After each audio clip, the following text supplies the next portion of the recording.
आज मी तुम्हाला बाहेर जशी पावभाजी मिळते तशी मी पावभाजी करून तुम्हाला दाखवणार आहे।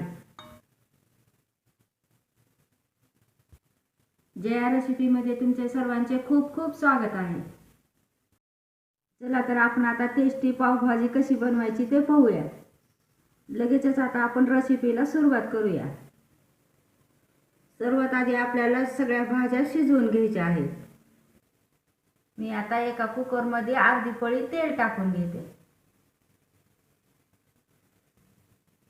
एक वाटी मी आता याच्यात फुलकोबी टाकून घेते। एक वाटी टमाटर टाकून घेते। एक वाटी बटाटे टाकते। एक वाटी बटाटे टाकून घेतलेले। आता एक वाटी शिमला मिरची टाकून आपण आता आपण ह्याच्यात अर्धा चमचा मीठ टाकून घेऊ। 2 मिनिटं आता ह्या भाज्या आपण चांगल्या परतून घेऊ।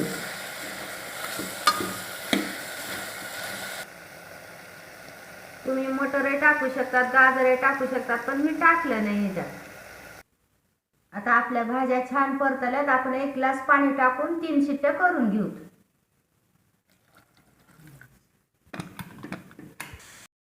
भाजी करण्यासाठी मी एक मोठी कढई घेतलेली आहे आणि आता आपण त्याच्यात 1 चमचा बटर टाकून घेऊ।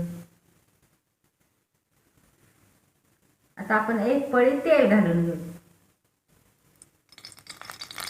आता आपण 1 चमचा मोहरी टाकून घेऊ। 1 चमचा जिरे टाकून घेऊ। आता आपली फोडणी छान तडतडली। मी कढीपत्त्याचे पानं टाकून घेतले। आता कांदा टाकून घेऊ। आपण छान कांदा परतून घ्यायचा। मी एक कांदा बारीक चिरून घेतलेला आहे आणि आता आपण ते गुलाबी रंगावर परतून घेऊ। मध्यम गॅसवर कांदा परतून घ्यायचा। आता आपण मिरचीचे तुकडे टाकून घेऊ।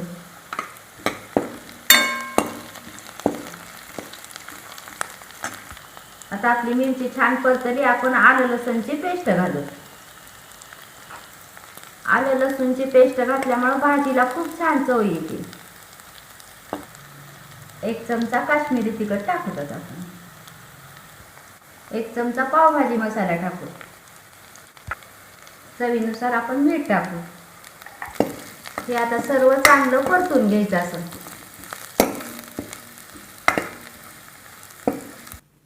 आता आपल्या भाज्या छान शिजलेल्या आहेत। हिला आता आपण चांगलं बारीक करून घेऊ। शिजलेल्या भाज्या आता आपण ह्याच्यात कढईत टाकून घेऊ।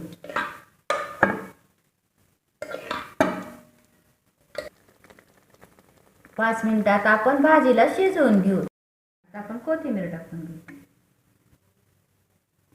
आता आपली भाजी छान शिजलेली। आता आपण पाव भाजून घेऊ। तव्यावर मी 1 चमचा बटर टाकते।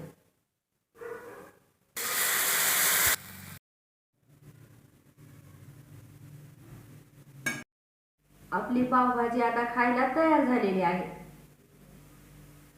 तुम्हाला जर माझी रेसिपी आवडली असली तर मला कमेंट करून सांगा। व्हिडिओ आवडला असला तर व्हिडिओला लाईक करा। पुन्हा भेटू आता पुढच्या रेसिपीला। तोपर्यंत धन्यवाद।